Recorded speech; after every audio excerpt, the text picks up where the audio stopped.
I'm going to apologize in advance because this episode is long. It's like 40 minutes long, and then my bits being added in is going to make it longer. So I'm going to apologize, and I'm also going to warn you, it's a Pokemon story. A really bad one at that. Well, without any further ado, let's watch the episode. I'll see you at the end of this video.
Gee, I wonder what today's fanfic is going to be about.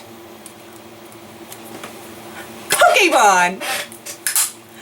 Not that I'm complaining, I do love Pokemon, don't get me wrong, but this is like the third fanfic in a row this season that I've read that's about Pokemon. And it's another forum fanfic, which would make this the third or fourth forum fanfic I have read thus far this season. The fanfic is called The Quest of Arceus, Journey to a New Homeworld by Arceus Alpha 493. It's made back, well, this person joined this forum back in September of 2010. Their gender is supposedly a Lugia, I think.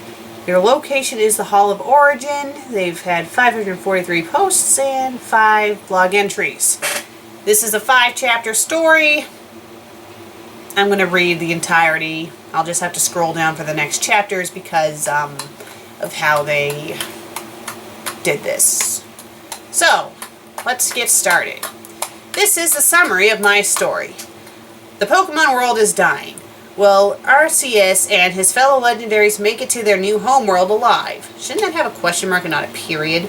Could this place called Hyrule, shouldn't Hyrule be capitalized seeing it's the name of the place, be what they're looking for? Shouldn't it say they are and not the possessive there?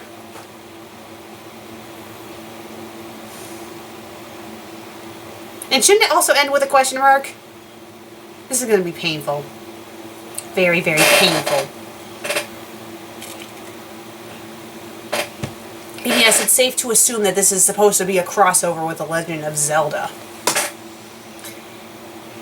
Even then, new legendaries are born. Rated T for some violence and blood. Ooh, blood, I'm so scared. Chapter 1, Prologue. Music, The Hero of Time, LOZ, Wind Waker. I'm not going to be playing the music. In a vast galaxy, there is a world that was dying, known as the Pokemon world. This world was in chaos. Evil organizations were on murderous rampages, killing humans and Pokemon alike.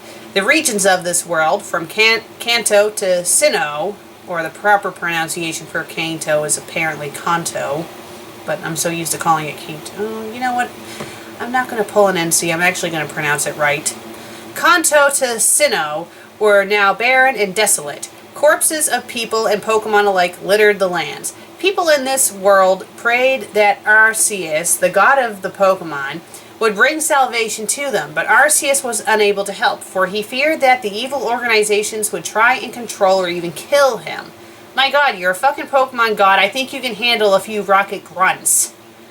Many legendaries were killed when trying to save innocent lives. It started after the failure of Team Galactic. Okay, if you're going to say Team Galactic, capitalize the T in team in the J, in the G in Galactic, seeing it's a name. which resulting in them teaming up with other organizations. First, Team Plasma forced all the trainers to release their Pokemon while the other groups went and killed every champion, Elite Four gym leaders, and the police. Wait. Team Plasma, if this is supposed to take place during the first black and white Pokemon games, Team Plasma is not about killing people in Pokemon, it's about liberating Pokemon. Unless this is supposed to be Getsis who's controlling them. That doesn't make any sense, and would not allow Getsis to kill these people. And if all of the evil teams are going to team up, you would think all of the trainers from all the games would team up too. Like, you know, Red, Gold, whatever the main character from Emerald is called, Lucas, Nate, Hilbert, all of them can team up. I mean, all the Elite Fours in all the games can team up. They have super powerful Pokemon. It doesn't make any sense that even these teams, these evil teams like Rocket and whatnot, would be able to take over like this. Because most of their Pokemon are weak and pathetic. Just saying. I've been playing these games since I was 10 years old. I think I know how these guys work. Team Rocket stockpiled weapons to destroy major cities and landmarks. Why would they want to destroy major cities and landmarks? All they care about is ruling everyone. It doesn't make any sense why they would kill all these people and then destroy everything. That does not match up with what they want to do. All of the legendaries tried to intervene, but nearly all of them died, one by one. In Kanto, Giovanni, you spelled Giovanni wrong, you fucking moron, sought revenge on YouTube and killed him by destroying Cerulean Cave by blowing it up with missiles. You spelled missiles wrong, and is it supposed to take place in the anime, or is it supposed to take place in the game? Because in the game, Mewtwo and Giovanni never met, resulting in the collapsing cavern to crush every living thing inside. Luckily, the legendary birds managed to survive and went into hiding. The legendary birds were never in that cave in the first place. One is by the power plant, one is in the Victory Road, and the other one is in one of the Seafoam Islands. The next to be killed was Ho-Oh, who was shot down by a Team Rocket fighter plane. What? Leaving her body dead in a pool of blood. Ho-Oh doesn't have a sex. It doesn't have a sex. And if it... I can't... Get back in there. I know you're mad too, but you need to stay in there. I know you're mad too. They're probably going to imply that you died as well. I know that you didn't die because you're a badass dragon-type Pokemon, but they're probably going to say that you died as well. I'm just saying right now, calm down, let them speak, and just let me rant. And then at the end of the story, I'll let you do your little hyper beam thing again, and then you can destroy the fanfic like you did with that other fanfic, okay? Okay. Good job, Draco. Just calm down. Yes, I know. I nicknamed him Draco. Shut up. And this guy is definitely a male, even though I can't really tell about him because he's tiny at the moment. But yeah, don't make me unleash this guy because he can kick your ass. Where was I? The legendary beasts also met a similar fate, being shot and killed. Are you fucking kidding me? They're trying to imply that Pokemon are pansies. Oh, they got shot by a gun? Pokemon are super powerful. They wouldn't get killed by guns. The Eon twins were lured towards Alto Mar and died due to destructinon. That's not how you spell destruction. Caused by a bomb. The Regi trio met the same fate as Mewtwo by being crushed to death. Mewtwo's fucking psychic. Shouldn't he be able to do this and stop the rocks from falling on him? Or did all the Pokemon in the story take stupid pills before this happened? Both Jirachi and Deoxys met the same fate. Did you just say they met the... Team Aqua managed to control Kyogre and caused her to flood the Full Moon Island, drowning Cresselia and Darkrai. Okay, again, Team Magma and Team Aqua are not about world dominance. One of them wants more land and one of them wants more sea. They're not about hurting and killing people. This does not make any sense. I could kind of see Team Galactic, and I could kind of see Team Rocket, and I could probably kind of see Team Plasma when it comes to the side that's controlled by Getsis. But all the other people, no. No, no. Bishi managed to break free and escaped. And why are all of the legendaries supposedly female? Some of them I can see being female, but you know, Kyogre, no. Groudon managed to escape as well. Lugia was killed when trying to protect Olivine City, but Team Rocket made a group of Sharpedo brutally attack Lugia by tearing him apart, resulting in the coastal waters stained red. Okay. The Lake Guardians were captured by Team Galactic and killed them by electrocution. Why would you want to kill all the legendary Pokemon? You would think that doesn't make any sense. You'd think you'd want to gather up all the legendary Pokemon and use them as a powerful force to control the world. No, we're going to kill them all because we're morons. Both by Dialga and Giratina 2, oh, calm down, were killed by Dark Dialga and Team Galactic. Oh, okay. Come on, calm down, Draco. Calm down. I know you're not really that much of a pansy in real life. I know you're mad. But just let me finish the story, and then I will let you have your moment of rage. Please? For me? Thank you. Draco's not taking this very well. Their deaths were gruesome. Ooh, okay. Calm down. Don't make me put you back on the shelf. Thank you. Giratina 2 was the son of the first Giratina. The first Giratina was the one that once wreaked havoc upon the Pokemon world. The second Giratina, however, overthrew his cruel father and brought peace to the Distortion world. Ooh, okay, I know, you're getting mad. But like I said before, calm down unless you want to be put back on the shelf. There is no Giratina and Giratina 2. It's both the same Pokemon, you fucking moron. And Giratina was never evil. Really?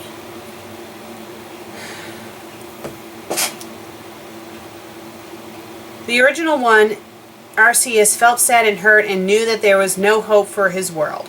I am the most powerful Pokemon. I could probably save them all, but there's just no hope, so I'm gonna run away like a little pansy. The legends that were slain included Dialga, Giratina 2, Latias, Heatran, the legendary beasts Lugia, Ho-Oh, Jirachi, the Lake Trio, and the Reggie Trio. You already said all who were murdered, so why did you feel the need to repeat who were all killed? Then Arceus soon declared an emergency meeting for the remaining legendaries, and so the quest for the new homeworld. Okay, what the fuck is this? Please review and give me ideas for this story. The gender of my main legendaries. Arceus male, Palkia female, new Dialga male, new Giratina male, new ones. So what do they do? Just regenerate? Chapter 2, the plan, Hall the Origin music What?! So the last chapter supposedly ended with the sentence, and so the quest for the new homeworld, and then nothing. And then it ends with this weird little author's note saying, please review and give me ideas for this story. Don't do that! Don't! You fucking idiot!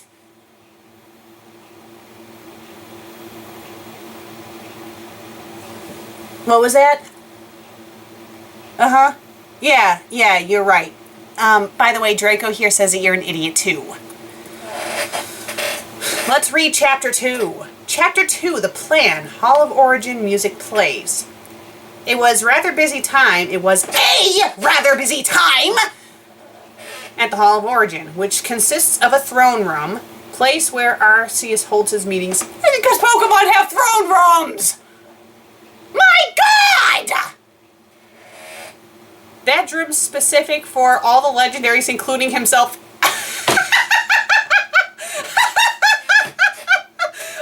are like the equivalent of animals, and you're implying that they have bedrooms. You know, this isn't like one of Not Molo's stories where, you know, the Pokemon are more humanized than them. No, these are supposed to be based off of like either the Pokemon games or the anime. They don't have bedrooms!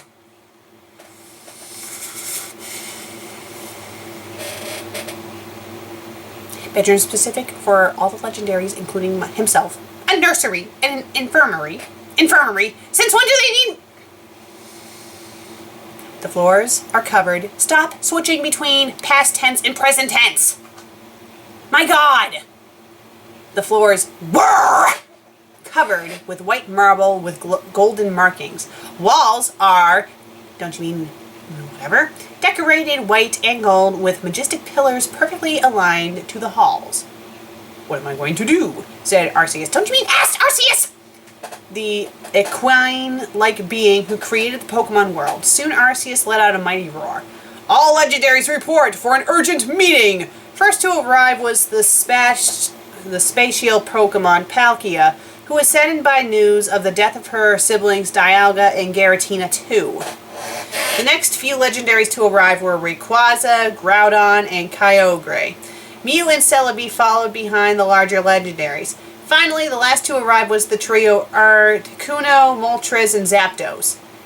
After everyone arrived, the legendary Pokemon gathered in front of their leader.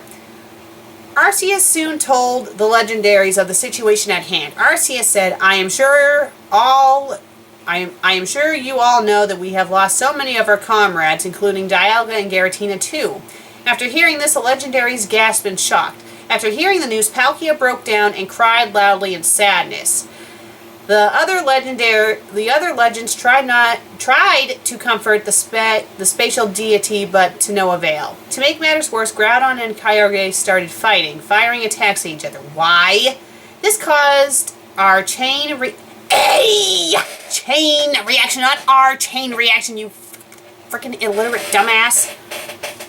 I'm sorry, I'm probably being a little too harsh, but I mean, really, that's like the most stupidest typo I've ever seen. How can you mix up the word A with the word R? How? This caused a chain reaction of fighting between the legends. Seeing this, Palkia could not take it anymore and left in tears. Arceus soon shouted, "Enough all of you," and fired a judgment attack at the feuding legends. A judgment attack? What type of attack is that? Soon all the fighting stopped. All right, Arceus soon said in a calm voice. Anyway, get rid of the S. We need to find a new homeworld. Well, Rayquaza said in a knightly voice. Where will we live, my lord? Arceus then began to glow golden, and the Hall of Origin was enveloped in this light. Then the scenery changed to what was a beautiful planet, which was larger than their own. What is this planet and who lives there? The legends asked. Arceus zoomed in further on the planet until a beautiful kingdom can be seen. On this land they could see a pointy-eared human who was wearing a green tunic and cap, long white undershirt and pants, brown boots, and had a mythical sword and shield with markings of the legendaries have never seen. This human was riding on horseback across a field while a distant castle can be seen in the distance. This, my children, is a land called Hyrule, Arceus told them in a joyful way. All the legendaries could only look in awe and wonder of the world that lay before them. After Arceus returned to the others back to the Hall of Origin, Arceus told them, all right, everyone, tonight we shall make our final preparations for our journey. He ended with, we shall leave for this new homeworld tomorrow at dawn. Okay. First of all, how the heck did he find out about Hyrule? Secondly, how are they going to get there? Maybe they'll explain that in the next chapter. And finally, what's so freaking fascinating to them about Hyrule? You know, Hyrule also has, like, creatures similar to them. I mean, they're looking at it, like, odd, like they've never seen it before. Oh my god, a human with pointy ears. How amazing. Whatever. This story, it's just stupid so far. Let's scroll down and find the next chapter. I guess I can read some of these people. One person's like, Hyrule, really? Why not the Mushroom Kingdom? And or someone else says, because Mario is harder to pwn than Link is. I don't think the Pokemon are going to Hyrule to try to kick Link's ass. They're going there to find a new homeworld, but whatever. Let's keep on scrolling down and trying to... Okay, here's the next chapter. Chapter 3. Preparations and Comfort from a Father. Serenade of Water from Legend of Zelda Ocarina of Time plays. I don't play any of the Legend of Zelda games, so I don't know any of the music. It is currently nighttime in the Hall of Origin. All the legendaries were making final preparations for departure, and however, cries of sadness can be heard in the hallways, which were damp from Palkia's tears. Arceus was walking through the halls when he heard it. Why did you have to die, brothers? Palkia cried, clutching a photo of her, Arceus, and her brothers who were at the spear pillar. Okay, these Pokemon are like supposedly ginormous, and I guess apparently they have gigantic cameras where they can take pictures of each other. Let me ask the real Garatina right here about that. So, do you Pokemon have gigantic cameras where you can take pictures of each other? No? I thought so. Palkia was curled up in a ball in her pink poke bed, which is completely soaked in tears. Are you fucking kidding me? You're trying to say that this big intimidating Pokemon known as Palkia, which looks like this by the way, is apparently likes the color pink and has this big pink bed that she sleeps in? My God. Palkia's room was once shared by her brothers. Okay. There were 2 other beds in the room that they once slept on, which were empty. On the shelves were the adamant, lustrous, and griseous orbs. I better comfort my daughter, Arceus muttered to himself. Arceus soon went towards Palkia's room to help. At this time, Palkia was still crying until she heard footsteps which sounded familiar, and then replied, "Father?" Arceus approached her and sat beside his daughter, tucking his golden hooves under his gray chest. "It's all right. I'm right here," Arceus replied. Then Arceus looked between her paws and saw the portrait of his family and said in a comforting voice, "You miss your brothers, don't you?" "Yes, I do," answered Palkia, and then said, "It will never be the same without them." Arceus then nuzzled her with comfort and reassurance. Then Palkia asked a question. "Since Dialga is dead, wouldn't time itself break down?" Arceus then told her that time is indeed being destroyed. Then Arceus hummed a silent lullaby to his daughter, who soon fell fast asleep. After that, Arceus went outside to meet Celebi, a golden fairy-like time travel Pokemon. As Arceus approached Celebi, he noticed there were 4 Pokemon eggs. 2 of them were blue with silver markings and an azure diamond embedded on both eggs. But one of these eggs held the essence of time itself. The 3rd egg was gray and black with red brands on the egg. The 4th egg was white with patterns of blue, yellow, and pink. "I see you brought those eggs. Thank you," replied Arceus. "You're welcome, Master Arceus," Celebi said politely in a sweet voice. Then Celebi... Wait a minute. If Celebi is a time-traveling Pokemon, couldn't Celebi go back into the past and prevent all this from happening?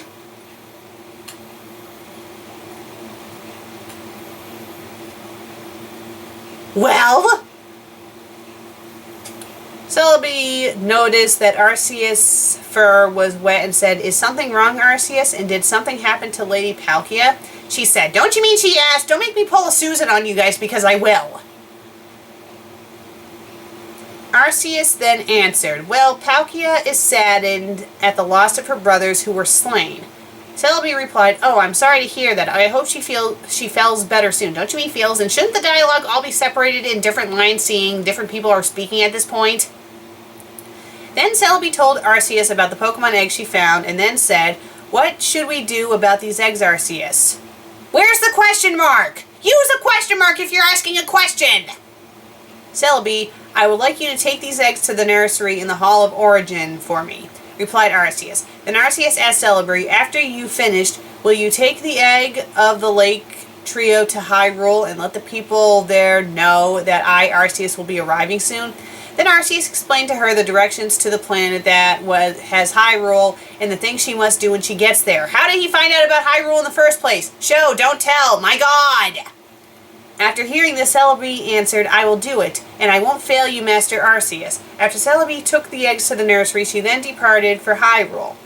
After all this, Arceus went to the throne room and went to a deep sleep and muttered, "Tomorrow our journey shall begin."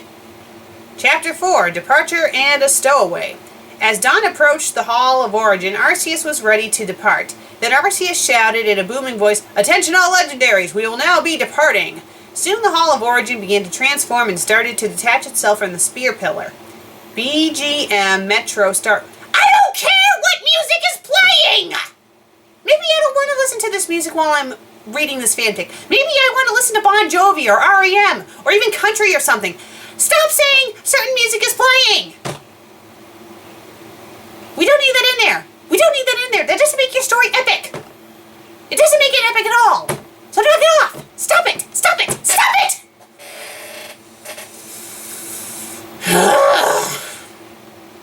As dawn approached the Hall of Origin, Arceus was ready to depart.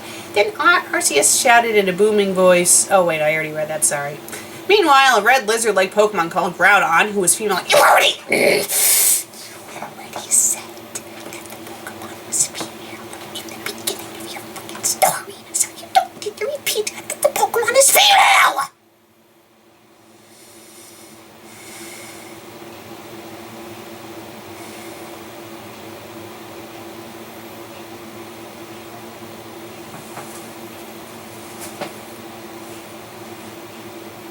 Shut up.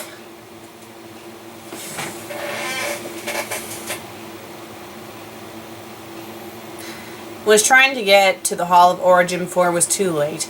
She then cried out desperately, "Please don't leave me behind, Arceus." Then she ran fast as she could up the vanishing stairway that led to the halls. When she finally made it in the Hall of Origin and breathed a sigh of relief and then fainted in exhaustion. Well, that was a pointless paragraph. Soon the Hall of Origin completed its transformation into a majestic starship. How? The starship looked like a giant egg with a golden cross-like wheel in the middle. Why? This cross-like wheel looks a lot like the one Arceus has attached to his round abdomen. Okay. 3 pairs of rocket boosters attached to the hull of the ship.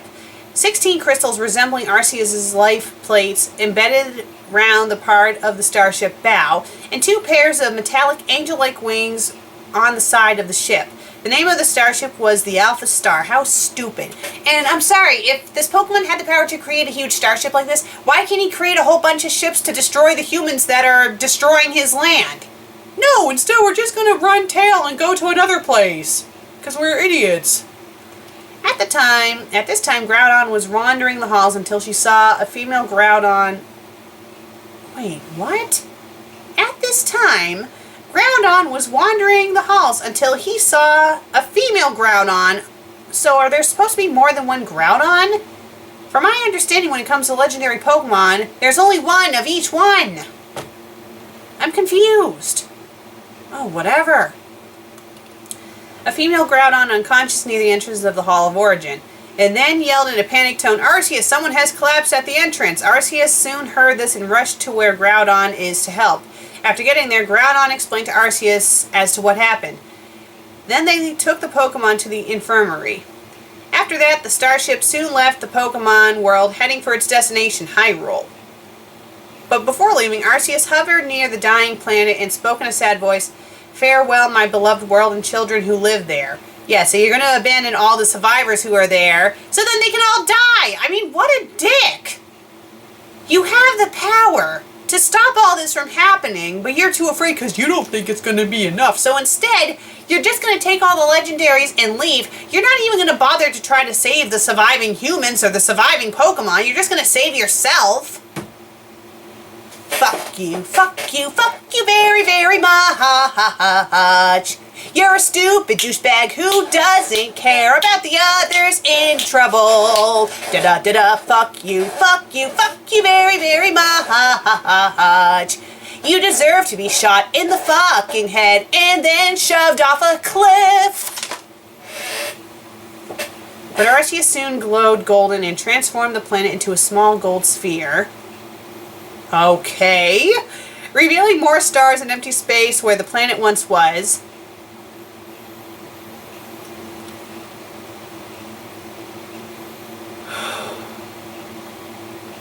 Arceus then muttered to himself, "This world will be reborn, merged with the planet that has Hyrule." And then he shed a single tear before heading back to his ship.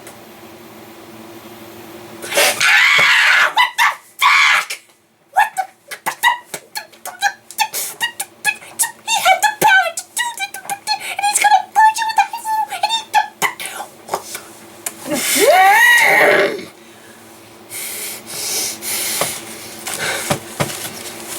I freaked out so much that I spit on my computer monitor. Thank you, story. Thank you. One more chapter. All we have is one more chapter. One more chapter. One of the comments. Wow, epic. This is not epic. This is shit. My God. Chapter 5. Chapter 5. New life, bonding, and a looming threat. It has been a week since Arceus and his fellow legendaries departed for their new home world and are making considerable progress. Now the legendaries are relaxing in their rooms except Palkia, who was a bit depressed, and yet Arceus and Groudon are at the infirmary waiting for the female Groudon to awaken. Is she going to be okay, Arceus? Groudon asked with concern and looked at the female land Pokemon. Looked at the female land Pokemon? Then at the moment, the land Pokemon began to stir. We already know she's a land Pokemon. We know that she's a Groudon. Just say that she started to stir! She opened her yellow eyes and then saw that she was in a white room and then looked around confused. Where am I? She said. She asked, not said! Arceus then told her, you are in the infirmary at the Hall of Origin. And then Arceus asked, by the way, what is your name? If he asked, it would have a question mark, not a period!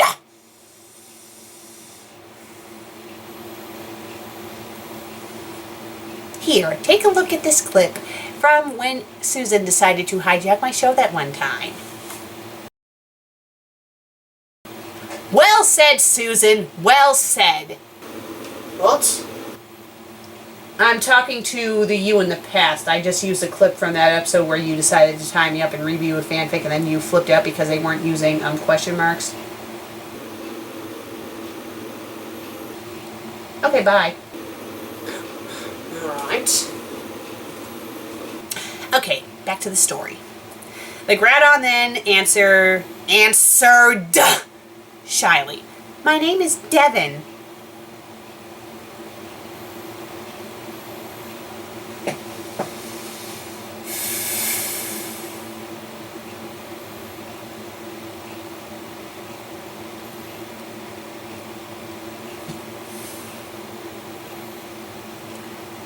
Then Groudon commented, that's a sweet name.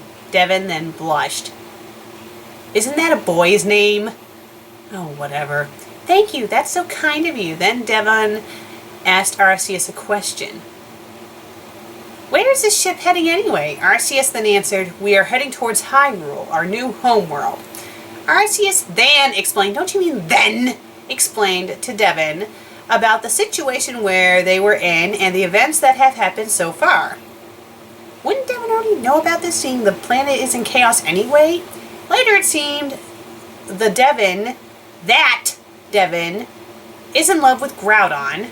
Why? And then Arceus declared the two land lizard Pokemon should be mates. What? Love doesn't work like that! Then suddenly a small hedgehog-like Pokemon, Shaman, rushed in the infirmary with an excited voice. Shaman sounds like she does in the 11th Pokemon movie. I haven't watched that, so I don't give a flying fuck. Arceus asked Shaman in a calm voice, Shaman, what's wrong? Apostrophe S, please. Shaman then replied, come quick, the eggs in the nursery are about to hatch. Then Arceus, random space there, whatever, alerted all the legendaries of the event that is about to occur and shouted, all legendaries report to the nursery immediately. You spelled immediately wrong. Then all the legendaries, including Palkia, Groudon, Devin, and Arceus. Why would Arceus even run whatever? Rushed into the nursery to watch the birth of the new legendaries. All three eggs were hatching at the same time. How convenient. But one of these eggs held the essence of time, then blew and hatched. What? From the first egg came a baby Dialga, who was a dark blue dinosaur-like Pokemon. I know what a Dialga is! A wing-like structure, blah blah blah, I don't care, I don't need to have this porn of what the Pokemon looks like, blah blah blah blah blah blah blah blah blah. Then came another Dialga, whose body was a lighter, I don't care, and then came a baby Garatina, who looked similar to Garatina too, except he was slightly larger than normal. Palkia approached the three baby Pokemon and said in a kind voice, welcome to the world, children. Then the three cried out to her and said in unison, Mama. Then Palkia came to them and nuzzled against them lovingly. When Palkia saw them... Wait, what? I think they need to reorder these sentences. It should, okay, let's read the sentence I was going to read, and then I'll let you know what I mean by that. When Palkia saw them, she had a look of sadness. I think it's supposed to say and, but they put in too many D's there. And felt the baby Dialg looked almost exactly like her deceased brother. That sentence should have came before her saying, welcome to the new world, children, but whatever. Alceus then told the other legendaries, now I welcome you all, the newest additions to our legendary family and council. Then after a long introduction from Alceus to their newest additions, all the legendaries went back to their rooms except Palkia and Arceus himself. Arceus then asked Palkia, would you like to take them to your room? Palkia then replied, of course. But even though it was peaceful in the ship, a sinister threat lurked in the shadows of space. A demonic voice spoke. So, a new time ruler has been born. Well, I will make sure he does not last long. This voice came from the being known as Dark Dialga, who was jet black, blood red markings, and ruby embedded on his chest plate. Okay, where the hell did this Pokemon come from? And blades and spikes on different parts of its body. These blades and claws were stained with dry blood. I mean, you can't just introduce a character like that without any real explanation. Oh my god. Then, after a long day, Arceus went to his room and added to his travel log by using his psychic abilities and wrote, Day 8, month 1. Today was a rather joyous day for me and the other legendaries. 3 new legendaries were born today, and Groudon found a mate, and hopefully one day he will father children of his own, carrying down his bloodline. I am glad my daughter is herself again. Get rid of the M. And when I find the one responsible for the death of her brothers, he'll be punished severely. You know who killed the brothers! It was stated in the first part of the story in the prologue. It was all the Team Galactic people and all the other teams all merged together. You know who did it! Find the stupid puny humans and stomp on them! No, instead I'm going to abandon them all, kill all the innocent human and Pokemon by turning the Earth into a little sphere, and then I'm going to merge it with Hyrule without the permission from the people over from Hyrule. Oh my god. I wish the baby Dialg's parents were here to see him born. Yet it seems like all newborn Pokemon, the first one they saw was Palkia. They saw her as their mother. Now it's time for me to get some rest. End of chapter, please review. Please tell me this is the end. It is the end! Thank fucking god. Actually, it looks like there might be more, but I'm not reading anymore. This is the page that was sent to me in a request, so this is the only page of the story I'll be reading. Because I'm afraid that if I read the rest of the story, I would probably explode with anger. Or probably do something that I would really regret. And I don't want to do that thing because A, I know it'll upset Susan, and B, I know that Susan would probably murder me herself when she brings me back to life. And I really don't want to rehash up episode 192. Because I was sore for a very long time, being shot that many times with a face pistol. It was not a pleasant experience, and I had nightmares about it for months. You weren't supposed to hear that. What are you doing? Go. Shoo! She gotta stop doing that too, spying on me like that's not creepy. Okay, well, my thoughts on this story, it was complete and utter shit. Draco here doesn't like the story either. So Draco, what do you get? Draco? Hello? Are you okay, Draco? Oh, fuck, I think I caused him to faint by... Oops. Well, we were going to get an epic rant from Draco, but I kind of caused him to faint because of my rage. I probably should have put the Pokeball down before I didn't think it was going to hurt him seeing he was inside of the Pokeball. I feel bad now. Well, I will speak for Draco. He did not like this story either. He did not like how his character was defined to be a weakling who was killed by humans and mere bullets and whatnot. And I'm sure if all the other Pokemon were here to hear what happened in the story, they would be mad too. So yes, I am the Fanfic Critic. I read it, you listen, and I need to bring my Pokemon to a Pokemon Center.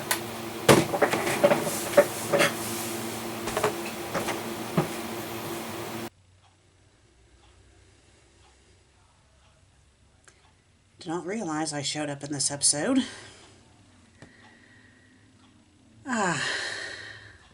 Honestly, I'm not sure how I would have handled this. if I was reviewing this today. And I imagine that the story was actually longer than we thought. And it probably did get worse. Nonsensical garbage, that's what that was. Very nonsensical. And now that I have a better understanding of, why Meg would go nutty over bad fanfiction now, I do honestly feel bad about how harsh I was towards her back then about it. I mean, she still should have been offing herself, but again, she didn't take death seriously back then. Right. I don't know if I've actually reviewed any Pokemon fanfiction yet. I'm actually kind of dreading it. I really am. I mean, I think the only story that counted was that stupid Super Smash Brothers fanfiction, because Pikachu was in it. But I digress. Well, thank you for watching this lost episode of FanFic Critic. If you enjoyed it, please be sure to leave a like and leave a comment, and if you haven't subscribed yet, please do, I'll greatly appreciate it. I'll see you in the next episode. Until then, cheerio.